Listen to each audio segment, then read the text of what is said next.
हाय, good evening everyone. कैसे हैं आप सभी? उम्मीद करती हूँ आपने पिछला वर्क का चैप्टर जो है वो देख लिया होगा। और अब जो है मैं एक बहुत ही इम्पोर्टेंट चैप्टर जो है वो आप लोगों के साथ डिस्कस कर रही हूँ, और उस चैप्टर का नाम है टाइम एंड टेंस। चलिए, टाइम एंड टेंस के बारे में डिस्कस करने से पहले पहले मैं आप लोगों से कुछ क्वेश्चन पूछना चाहती हूँ कि जैसे ही मैंने ये चैप्टर का नाम लिया, आपके दिमाग में क्या बात आई पहले कि टेंस क्या होता है, टेंस का क्या मतलब होता है। टेंस को अगर देखिए, हम लोग क्या करते हैं कि हर चीज को हिंदी से इंग्लिश में ट्रांसलेट करते हैं। देखिए, ये ट्रांसलेशन का पॉइंट ऑफ व्यू उन लोगों के लिए सही है जो ट्रांसलेट करते हैं। जैसे जिन कुछ एग्जाम्स में ट्रांसलेशन से रिलेटेड क्वेश्चंस अगर पूछे जाते हैं तो वहां बिल्कुल सही कॉन्सेप्ट है ये कि ट्रांसलेट करता, तेती, चुका है, चुके थे, ऑल दैट। ये लेकिन ये दो अलग अलग लैंग्वेजेस हैं। हिंदी अलग है, इंग्लिश जो है वो बिल्कुल अलग लैंग्वेज है। क्या आप हिंदी को एग्जैक्टली इंग्लिश में ट्रांसलेट कर सकते हैं या एग्जैक्ट इंग्लिश को एग्जैक्ट हिंदी में ट्रांसलेट कर सकते हैं? जैसे अगर मैं आपके सामने एक एग्जांपल लिखूं कि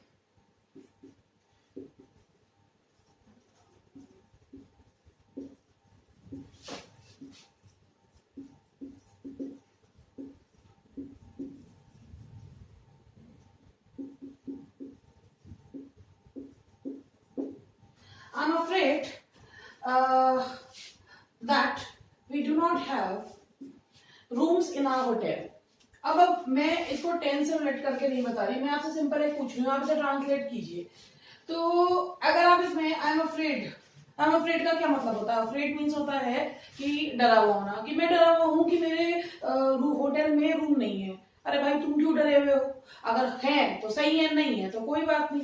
लेकिन ये एक एक गुड मैनर्स के अकॉर्डिंग है। आई एम अफ्रेड का मतलब है आई एम सॉरी। यहाँ पर या ये जो चीज है, I am sorry that I am afraid that we do not have rooms in our hotel, तो इसका मतलब ये नहीं है कि अफ्रेड का मतलब है मैं डरा हुआ हूँ। अरे भाई, कोई क्यों डरा हुआ होगा?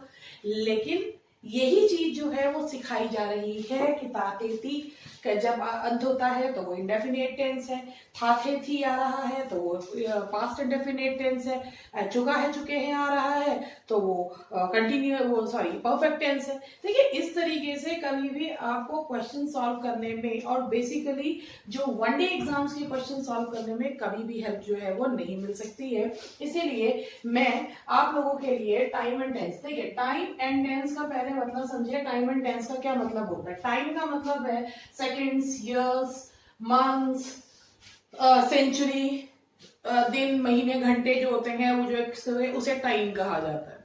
और टेंस का मतलब है forms of work. Forms of work को कहा जाता है, दैट इज टेंस। इसीलिए टाइम पहले आता है और टेंस बाद में आता है कि अगर किसी सेंटेंस में टाइम दिया हुआ हो तो उससे उस वर्ब की फॉर्म पता लगाने में मदद मिलती है। इसीलिए टेंस का मतलब काल नहीं है, काल तो टाइम है।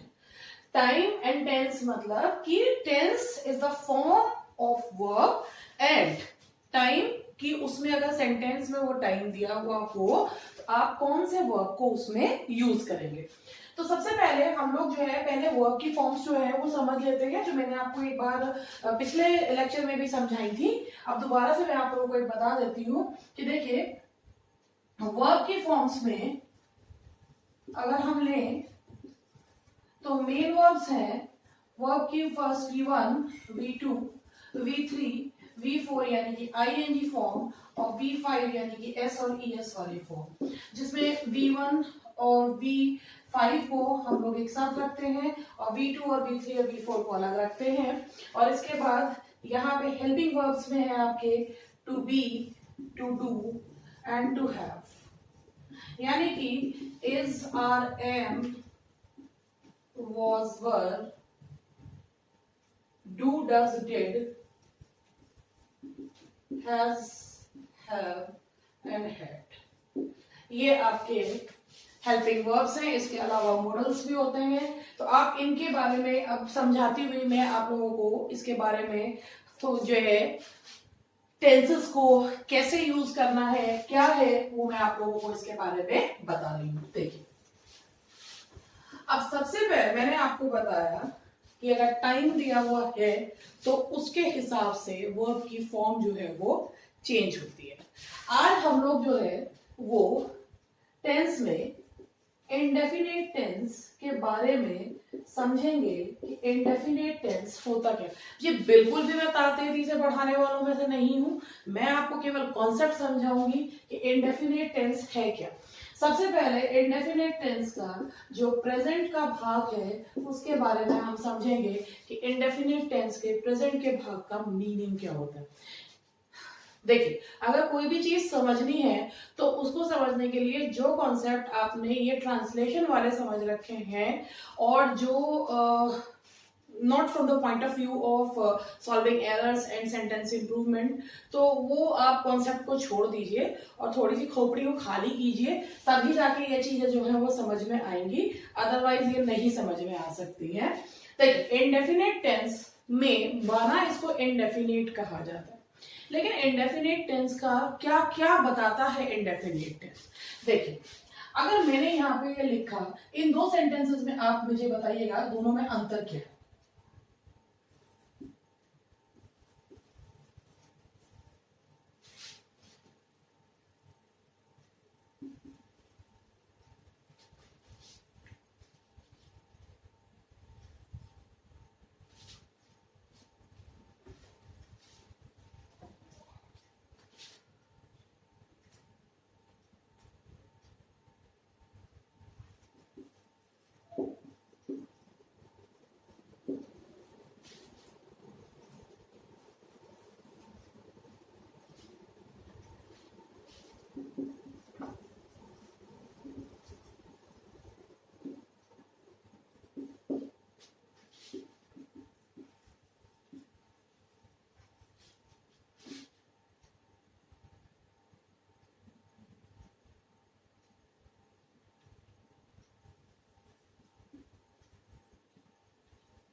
अब इन दो सेंटेंसेस में क्या अंतर है जरा आप मुझे बताइए।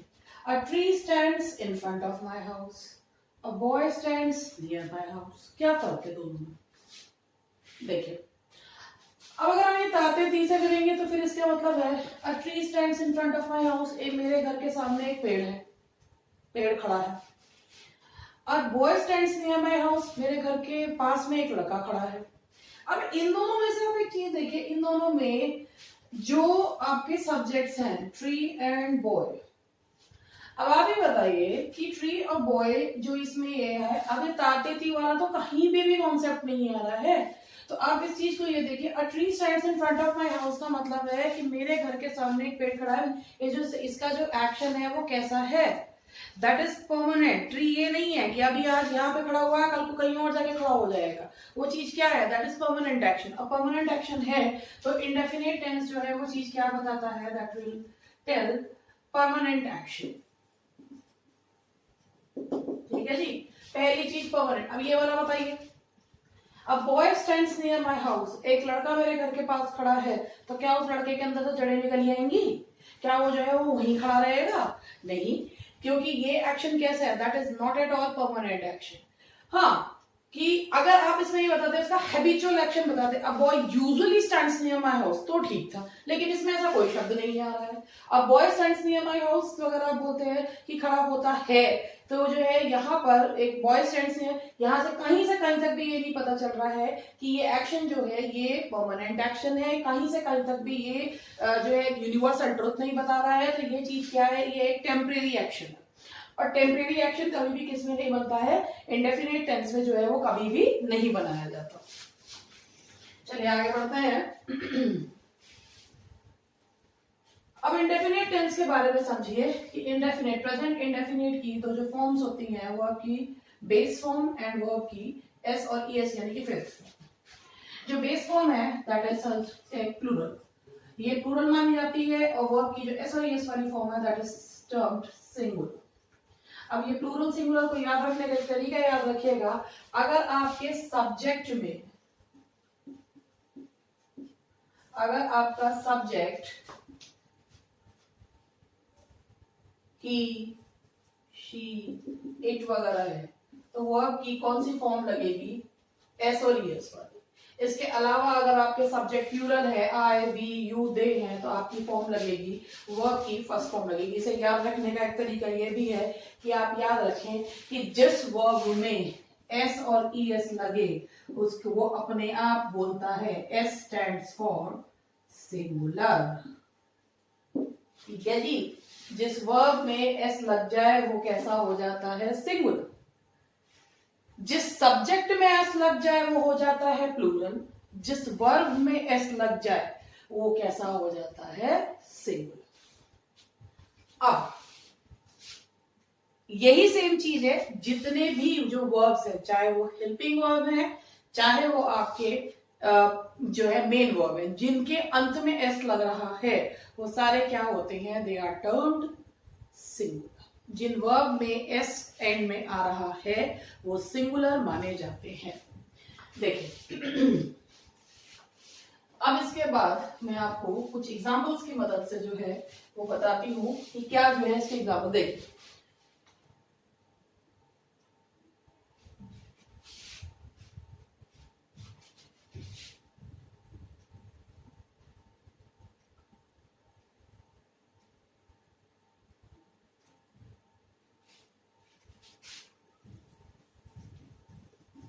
the managing director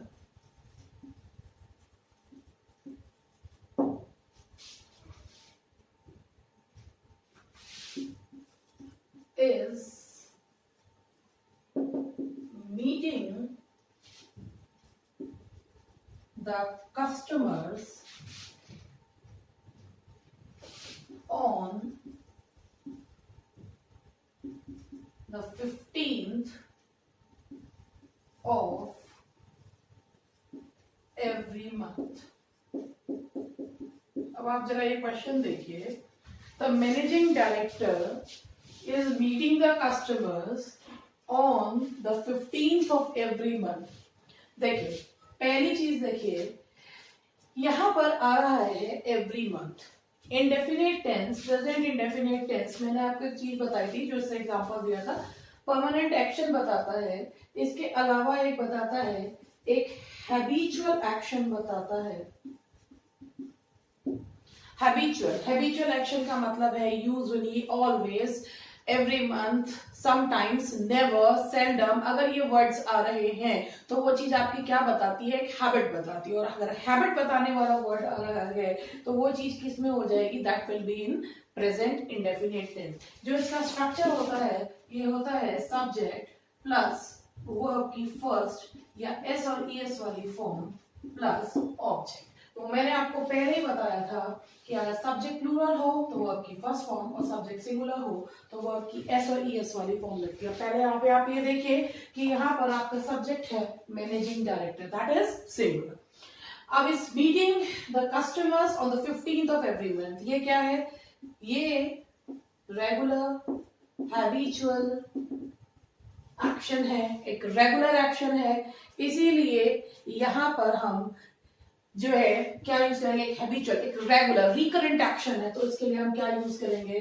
is meeting. इसका इस सब्जेक्ट का जो वर्ब है ये है, तो ये इज मीटिंग हटा के the managing director meets the customers on the 15th of every month. तो मैंने आपको क्या चीज बताई कि अगर सेंटेंस में परमानेंट एक्शन आ रहा है या हैबिचुअल एक्शन आ रहा है, रेगुलर हैबिचुअल एक्शन है, रेगुलर एक्शन है, रिकरेंट एक्शन है जो लगातार होता रहता है, जो एक मतलब जो हमेशा जो जिस चीज की एक जो है वो हैबिट है कि वो होगा ही, जो है इस समय पर ये चीज होती, जैसा तो उसके लिए आप क्या यूज करते हैं? प्रेजेंट इंडेफिनिट टेंस का यूज किया जाता है। परमानेंट एक्शन है, रेगुलर या हैबिचुअल एक्शन, उसके लिए आप कौन सा टेंस यूज करते हैं? इंडेफिनिट टेंस का यूज जो है वो किया जाता है।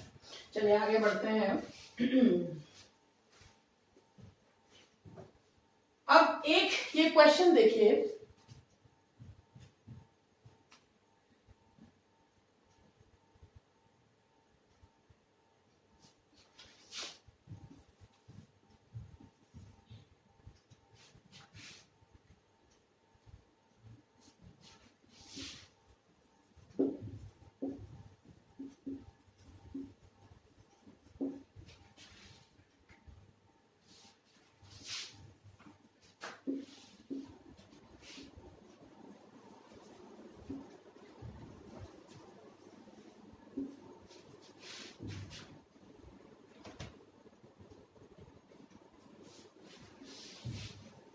क्वेश्चन है कि being a blind man day और night made a little difference to him. अब इस सेंटेंस को जरा ध्यान से पढ़िए कि वो एक भी बीइंग अ ब्लाइंड मैन, क्योंकि वो एक अंधा आदमी है, तो डे और नाइट जो है उसके लिए उसमें कोई फर्क नहीं है। तो ये जो स्टेटमेंट है ये कैसा स्टेटमेंट है? मैंने अभी आपको बताया, परमानेंट एक्शन बताया, हैबिचुअल एक्शन बताया, और इसके अलावा मैंने आपको एक चीज क्या बताई कि यहाँ पे हैबिचुअली रिकरेंट जो है वो बताया आपको। अब मैंने आप इसमें कहा कि बीइंग अ ब्लाइंड मैन, ये ब्लाइंड मैन से क्या पता चल रहा है कि वो चीज, ये एक स्टेटमेंट कैसा है, एक जनरल स्टेटमेंट है जो हमें पता है कि भाई जो एक अंधा आदमी है वो नहीं देख सकता है, तो वो एक स्टेटमेंट कैसा है, that statement is a general statement, एक जो है एक ट्रू स्टेटमेंट है। अगर कोई ट्रू स्टेटमेंट, एक ऐसा जनरल स्टेटमेंट जो हर परिस्थिति में सही है, मैं इसको यूनिवर्सल ट्रूथ नहीं कह रही हूं, मैं किस चीज को कह रही हूँ, एक जनरल स्टेटमेंट, एक ट्रू स्टेटमेंट है, तो उसके लिए आप क्या यूज करते हैं, प्रेजेंट इंडेफिनिट। यानी कि अगर एक ट्रू स्टेटमेंट है तो उसके लिए भी आप क्या यूज करेंगे, प्रेजेंट इंडेफिनिट टेंस का यूज किया जाएगा। He being a blind man day और नाइट। अब यहाँ पे लगा है क्या, चलिए गया तो पता चल गया कि यहाँ पर वर्ब की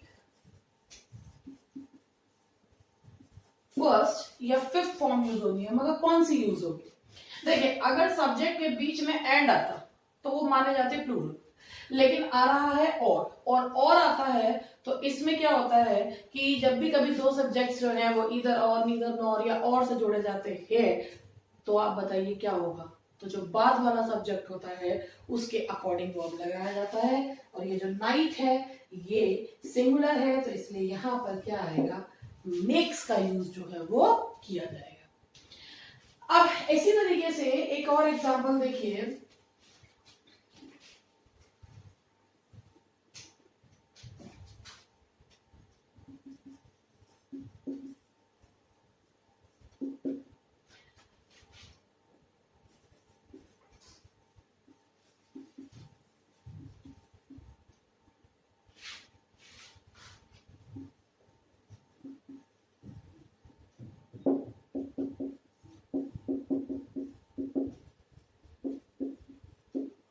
अब इस सेंटेंस से बताइए क्या गलती है?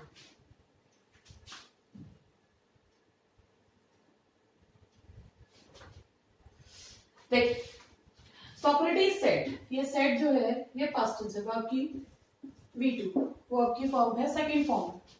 तो क्या यहां पर भी हम वर्ब लगा दें ना? ये यूनिवर्सल ट्रुथ तो नहीं है। देखिए, ये सेंटेंस बिल्कुल करेक्ट है।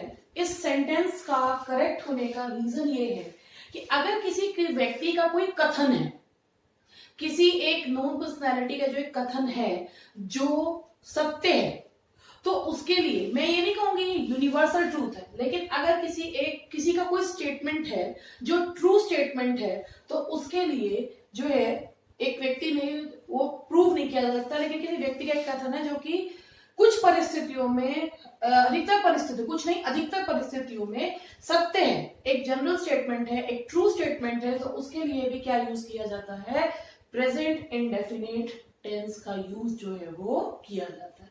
चाहे आगे वाला वर्ब भले ही आपका पास्ट टेंस में हो, लेकिन ये अगर कोई किसी का स्टेटमेंट है, एक ऐसे व्यक्ति के द्वारा कहा हुआ, एक रिनोन पर्सनैलिटी के द्वारा कहा हुआ जो अधिकतर परिस्थितियों में सत्य है, तो उसके लिए आप क्या यूज किया जाता है, प्रेजेंट इंडेफिनिट टेंस का यूज जो है वो किया जाता है। आई होप आपको मेरी बात समझ में आ रही होगी कि प्रेजेंट इंडेफिनिट टेंस को ताते से बिल्कुल मत लीजिए। एक ऐसा जो है एक्शन, एक ट्रू स्टेटमेंट, जो यूनिवर्सल नहीं कह रही हूं, एक ट्रू, इसी से मिलता जुलता आपको एक एग्जांपल जो है मैं बता रही हूँ, मतलब टाइम दीजिएगा।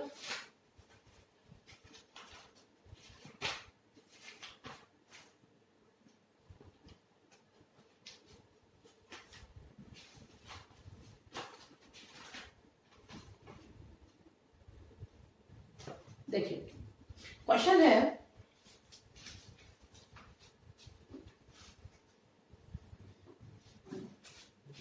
our Vedas and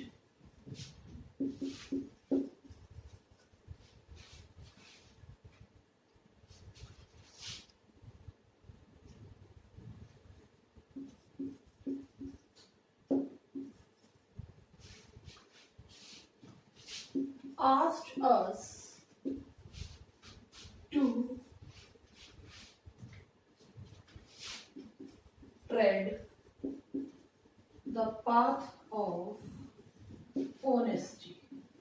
चलिए क्वेश्चन पढ़िए और ध्यान से पढ़िए।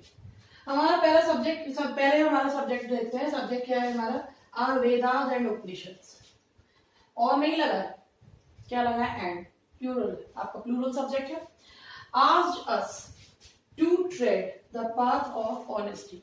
अब आप मुझे एक बात बताइए, हमारे वेदों और उपनिषद ने हमको सत्य ईमानदारी के राह पे चलने को कहा है। तो कहा था, ये हो गया, ये तो कहा था।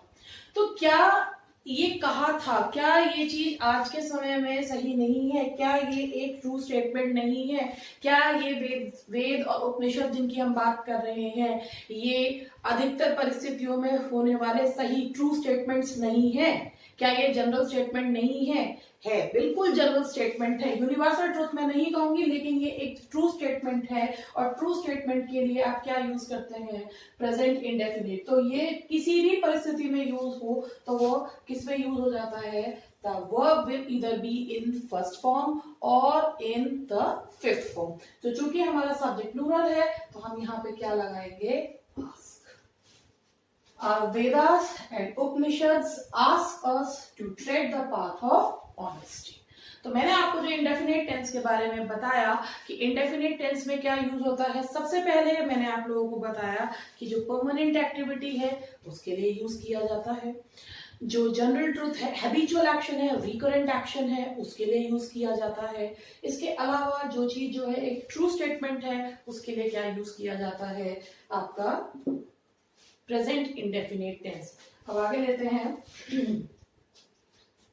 यूनिवर्सल ट्रुथ वाला कॉन्सेप्ट वैसे सभी लोगों को पता रहता है कि अगर यूनिवर्सल ट्रुथ है तो भी आप कौन सा यूज करते हैं। जैसे इसका एग्जांपल आपने देखा होगा, water freezes at 0 degree centigrade. तो ये जो यहाँ पर हमने फ्रीजेस इसलिए लगाया क्योंकि वाटर हमेशा 0 डिग्री सेंटीग्रेड पर ही जो है वो फ्रीज होगा। तो ये चीज क्या है? दैट इज आर जो हमारा जो है क्या है, इसको यूनिवर्सल ट्रुथ है। तो यूनिवर्सल ट्रुथ के लिए भी हम क्या यूज करते हैं कि हमारा इंडेफिनिट टेंस का यूज जो है वो किया जाता है। अब यहां तक जो मैंने आपको समझाया, इस पे बेस्ड आपको कुछ क्वेश्चंस कराती हूँ।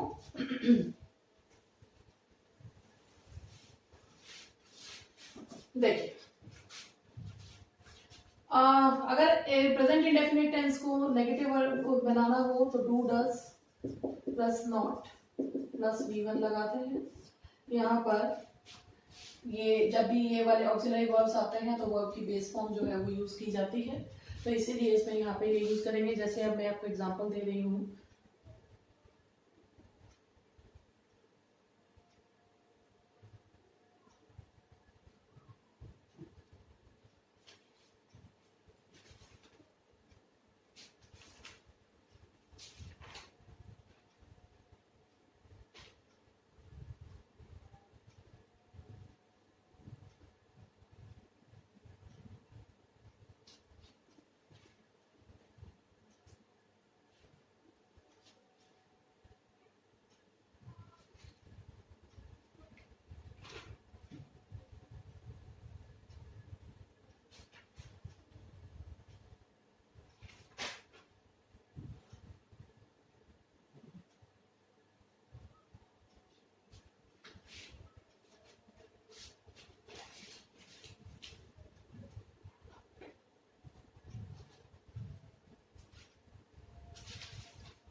देखिए एग्जांपल है पहला,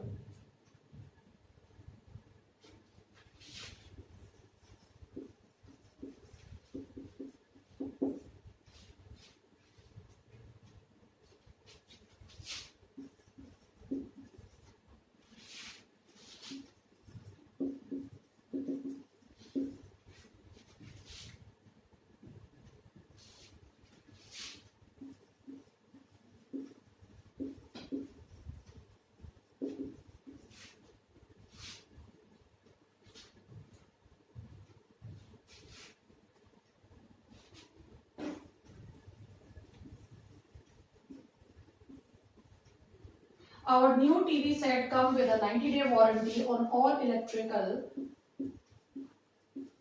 components। चलिए क्वेश्चन लिख दिया है मैंने, अब जरा इसको ध्यान से देखिए।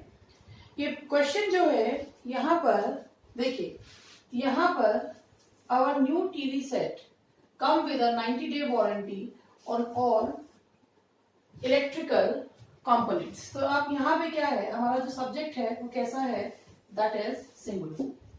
तो our new TV set comes with a 90-day warranty on all electrical components। यानी कि कहने का मतलब है कि देखिए ये जो है सब्जेक्ट हमारा सिंगुलर है, हम यहाँ पे अगर हम यहाँ पे रखते हैं कि भाई वो आया है या इसमें चीजें हैज कम वगैरह लगाते हैं तो इसका मतलब ये है कि एक ही है। जितने भी जो आते हैं वो जो भी हम इलेक्ट्रॉनिक इक्विपमेंट खरीदते हैं वो किसी ना किसी वारंटी के साथ जो है वो आते ही आते हैं। ये एक जनरल वो है, तो इसीलिए हम यहाँ पे क्या लगाएंगे, कम्स का यूज। एक जनरल वो है, एक जनरल एक्टिविटी है, तो इसीलिए हम इसके साथ क्या लगाएंगे, कम्स का यूज जो है वो किया जाएगा।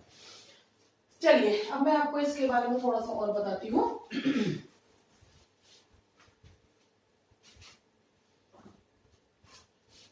देखिए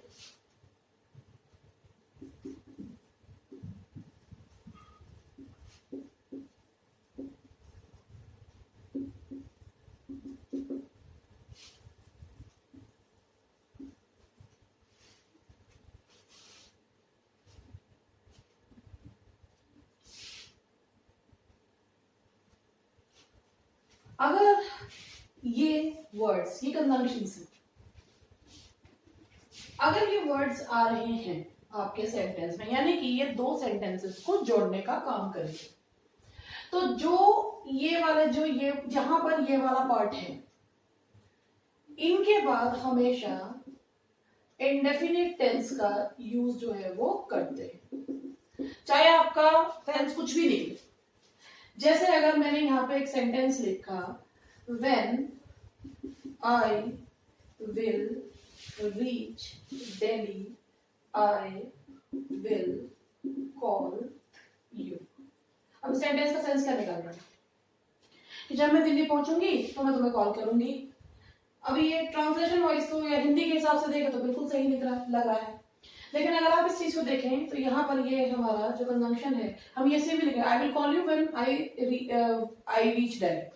अब ये कंजंक्शन है, ये दो सेंटेंसेस को जोड़ने का काम कर रहा है। अब आप खुद यहाँ पे देखिए कि व्हेन आई, जो मैंने आपको बताया कि अगर ये कंजंक्शंस आ रहे हैं तो इनके बाद आपका जो वर्ब है वो अपने आप कौन सा हो जाएगा, इंडेफिनिट टेंस जो है। इंडेफिनिट यानी कि जो वर्ब है वो आपकी वर्ब की जो फॉर्म है वो इधर फर्स्ट फॉर्म और सॉरी यस वाली फॉर्म जो है वो यूज होगी। तो यहाँ आए है तो यहाँ पे सबसे पहले आप क्या हटाइए, विल जो है वो यूज नहीं होगा, और आई के साथ वर्ब की चूंकि फर्स्ट फॉर्म ही यूज करते हैं तो ये यही रहेगा, when I reach Delhi I will call you. तो अगर ये वर्ड्स आ रहे हैं तो इनके एकदम बाद जो वर्ब यूज होता है वो कौन सा यूज होता है, इंडेफिनिट फॉर्म ऑफ वर्ब जो है वो यूज की जाती है। वर्ब की फर्स्ट और एस और यस वाली फॉर्म जो है वो यूज की जाती है।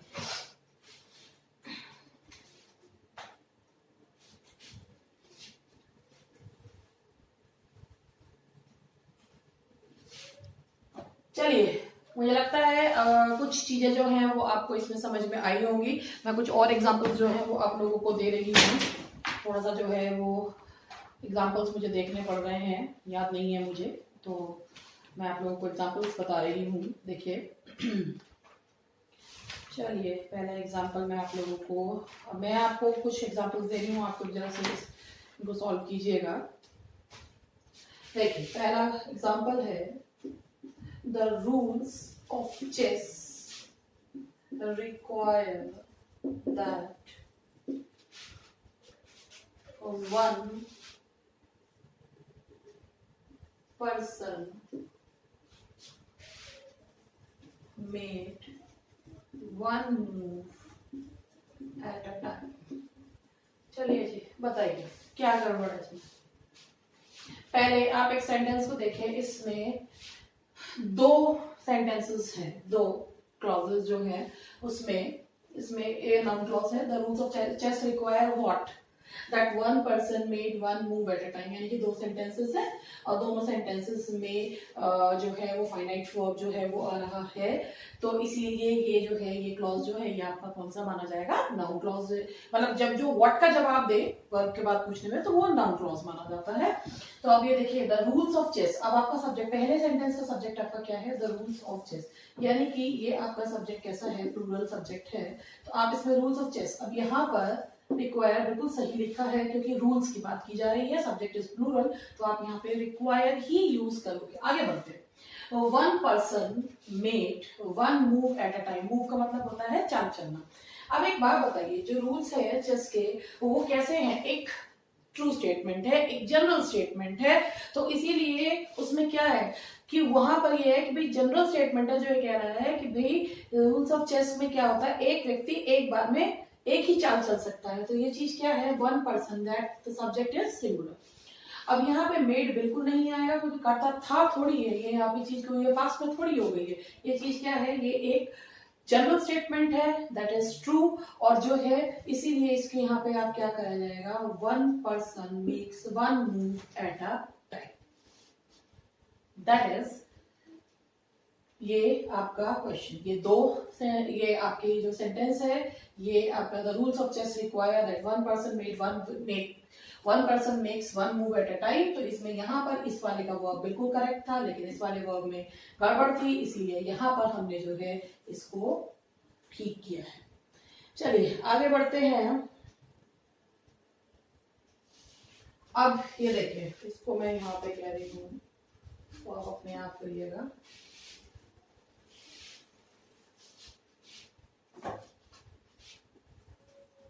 The saint said that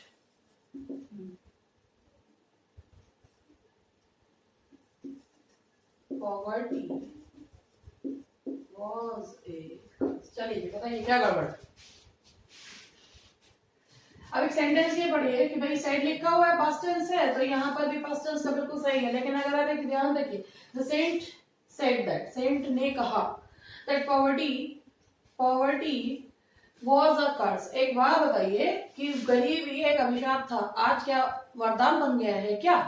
नहीं, ये कोई आज के समय में ये कोई स्टेटमेंट चेंज तो नहीं हो गया ना कि भाई गरीबी अभिशाप था, है और रहेगा। तो ये एक ऐसा स्टेटमेंट है, एक जनरल स्टेटमेंट है, एक ट्रू स्टेटमेंट है कि भाई पॉवर्टी जो है अभिशाप था, है और हमेशा जो है वो रहेगा।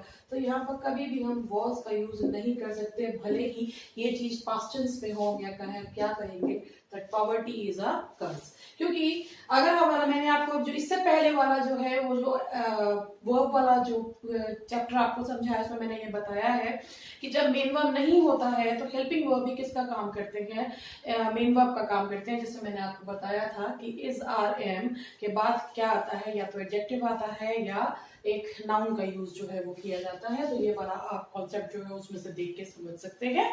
इसीलिए ये भी जो है ये इंडेफिनिट, क्योंकि यहाँ पर ये मेन वर्ब का ही काम जो है वो कर रहा है। पॉवर्टी एक अनकाउंटेबल नाउन है, इसीलिए इसके साथ क्या लगेगा, इज का यूज जो है वो किया जाएगा। चलिए बताइए ये कॉन्सेप्ट आपको कितना समझ में आया। अब एक ये वाला क्वेश्चन और देख लीजिए।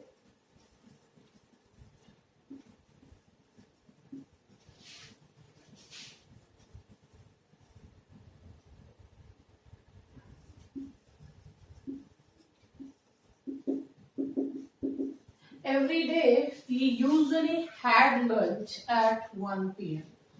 अब आप इसमें देखिए कि इसमें हमें देखते ही हमारा जो नजर है वो सबसे पहले जो है वो मेन पॉइंट से पढ़नी चाहिए। उसके मीनिंग निकालने में सबसे बड़ी गलती ये होती है, हर चीज को पढ़ेंगे, उसकी हिंदी समझेंगे, उसको ट्रांसलेट करेंगे, उसमें इतना टाइम नहीं होता है कि हम जो है उसमें उनकी हिंदी भी समझें। उनका यही जो प्रॉब्लम है, इस वजह से ही इंग्लिश में स्टूडेंट स्कोर कर पाने में जो है वो पीछे रह जाते हैं, क्योंकि they tend to translate each and everything. आपको कोई चीज ट्रांसलेट करने की जरूरत नहीं है, जो मेन पॉइंट्स है वो चीज आप देखिए। देखिए इसमें जो है वो क्या लिखा हुआ है, यूजुअली। यूजुअली से क्या पता चल रहा है, that is an habitual action.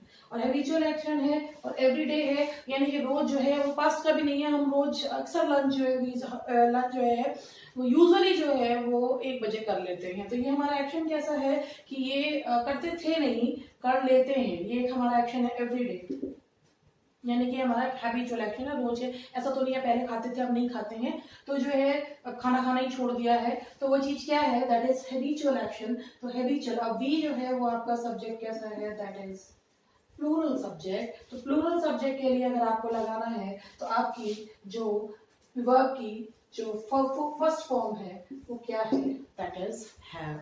Have खाना, तो यहाँ पर every day we usually have lunch at 1 p.m. तो चूंकि यहाँ पे यूजुअली से क्या पता चल रहा है, एक habitual action. Thank you very much, that's all for today. बाकी के टेंसेस के सारे पार्ट्स जो है मैं धीरे धीरे अपलोड जो है वो करूंगी। कैसा लगा आपको ये जो सेशन है जरूर बताइएगा। And thank you very much, मिलते हैं कल।